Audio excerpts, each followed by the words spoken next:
I move that this House recognizes the valuable contribution of Western Australians' fashion industry to the state in relation to culture, the arts, the trade and tourism, and that this House commends the McGowan Government ongoing commitment to Western Australian jobs, innovation, entrepreneurship, and encourages the further development of Western Australia's fashion industry.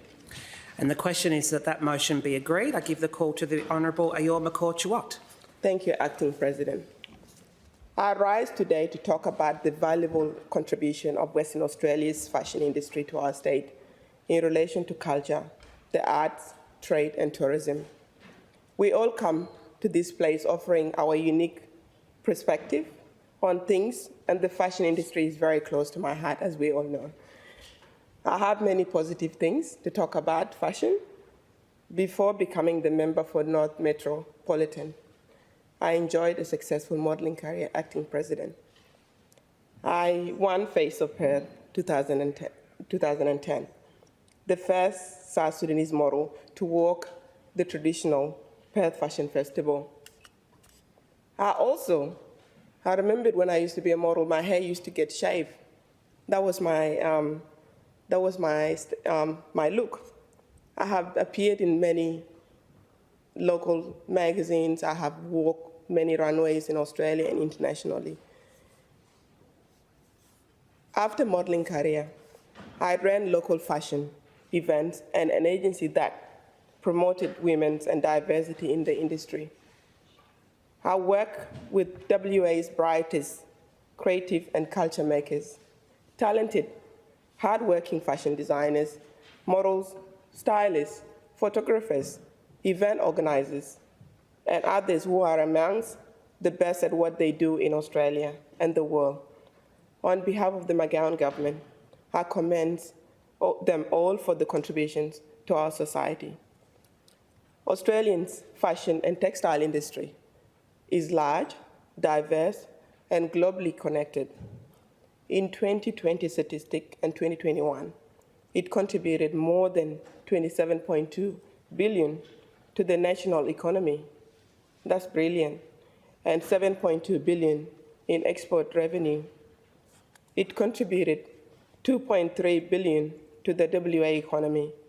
And from our state's regional towns to Perth, and the industry employs 41,000 people, 77% of whom are women. The McGowan Government has shown itself to consistently support women, also culture, arts, jobs, skills, technology, innovation, manufacturing, responsible businesses, and sustainability. Through the grants and funding and opportunities that benefit WA's fashion industry to ensure its future prosperity, which I will speak more on later.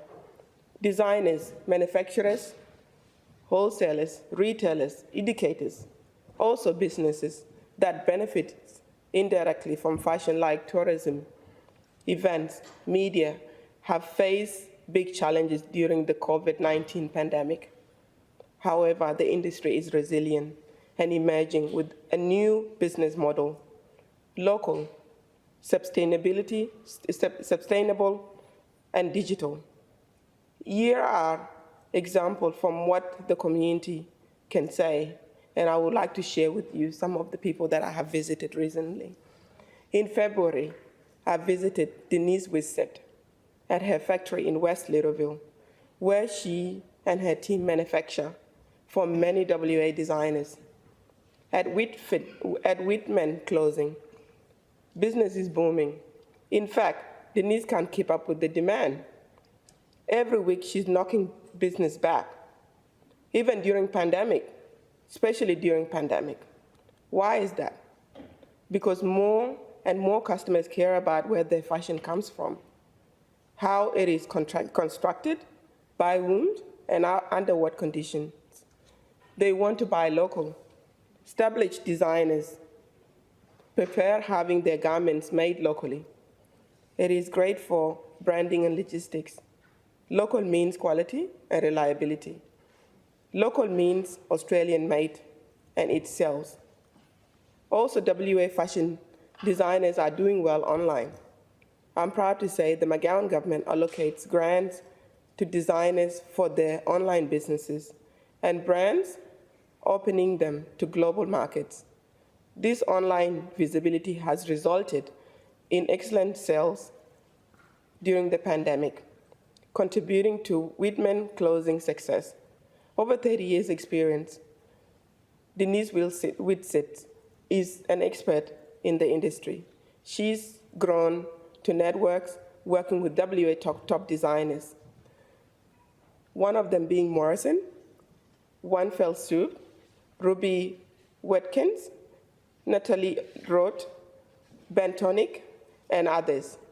She's also made the iconic baggy greens cap worn by the Australian Test cricketers, which some of our honourable members might know, using the 100% Australian wool and Australian military uniforms.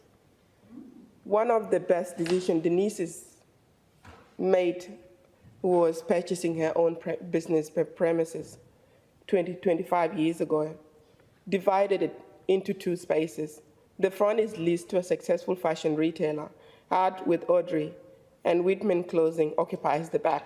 You wouldn't even know there is one at the back, but once inside, the production at Whitman's Clothing is colorful, dynamic, and impressive. There's a lot in manufacturing clothing. There's a lot involved in manufacturing clothing: pattern making, sampling, grading, costing, marking, cutting, pressing, folding, packaging, and more, requiring different skill sets. Denise is keen to see these skills taught in depth at high school, TAFE, and apprenticeship. Currently, Whitman Clothing employs 15 full-time staff, yet has the capacity to double its size workforce overnight when skilled workers become available. To be specific, she'd especially like more sewers. Like the McGowan Government, Denise is passionate about WA jobs, keeping the local manufacturing alive, and sharing her expertise with our future entrepreneurs. The second person I have visited in March was the highly original designer, Rebecca Paterson, of the label 33 Pots, at her South Fremantle studio. Rebecca began a creative journey as an artist and moved into fashion. She has achieved a wider acclaim for her punk, gothic, grunge, street culture, using fashion to comment on popular culture. In 2008, I wore 33 Pots on the runway at Perth Fashion Festival. And today, I'm wearing 33 Pots in WA Parliament. That is impressive. And thanks to my colleagues, Honourable Shirley Payne, Honourable Sandra Carr, for wearing 33 Pots with me today. We have to support our locals, very important. And to not forget Honourable Dan Caddy for wearing his best suit.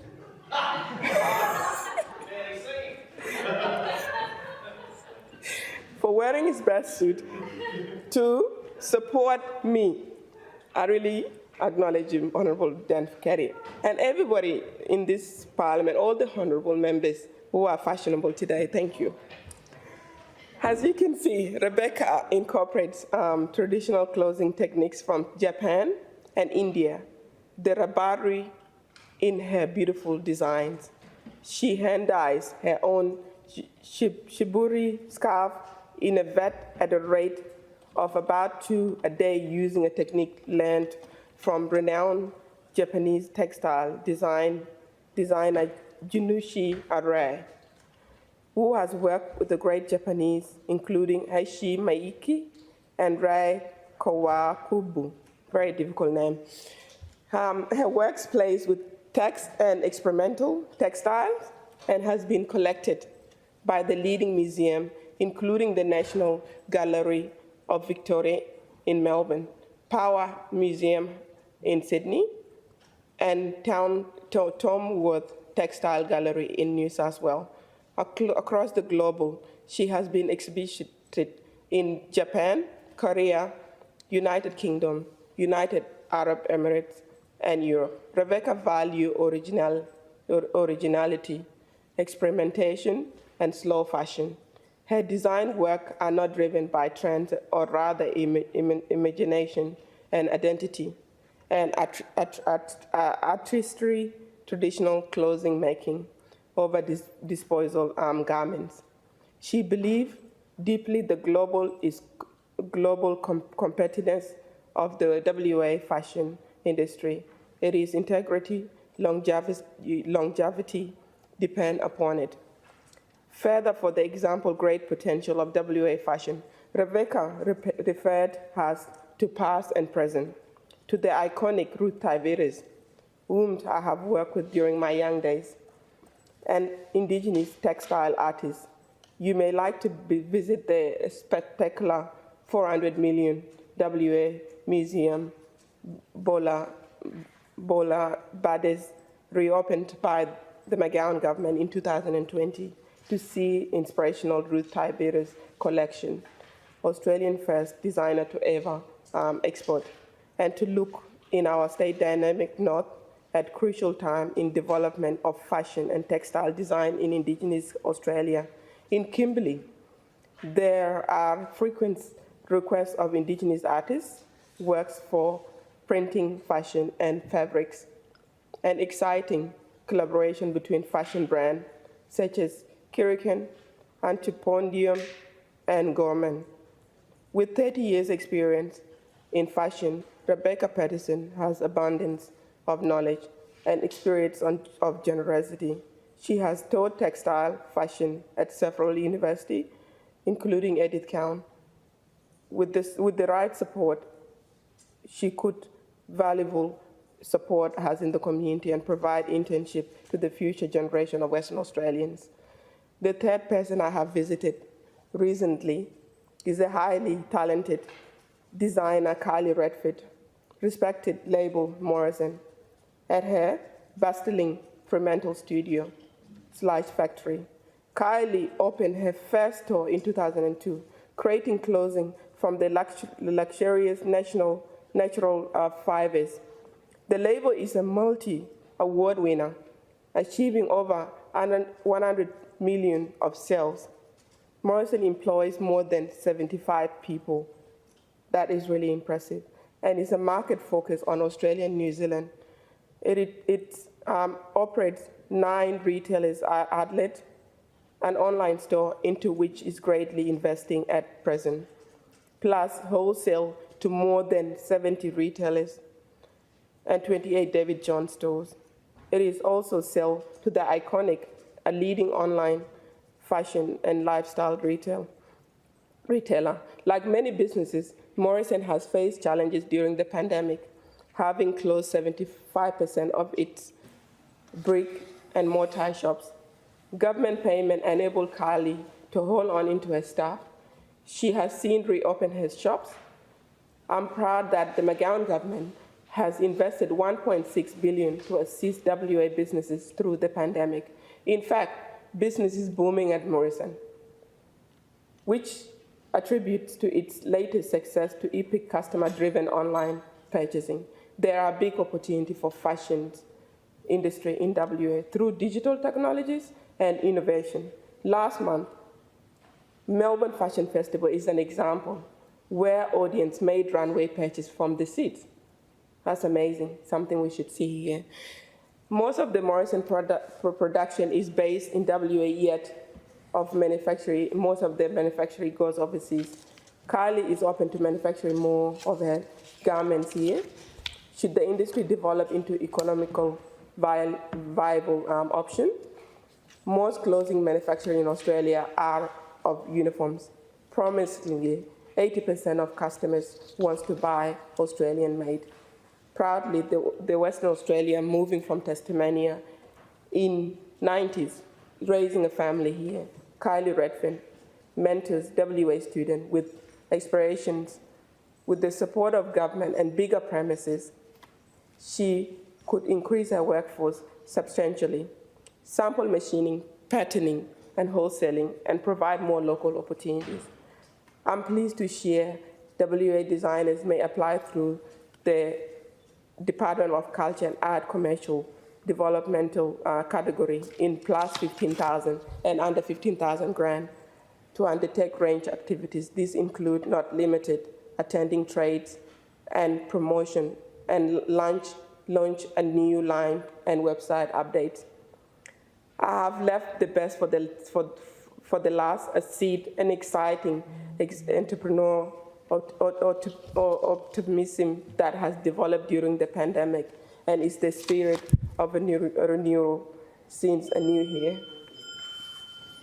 Members, the question is that the motion be agreed. I give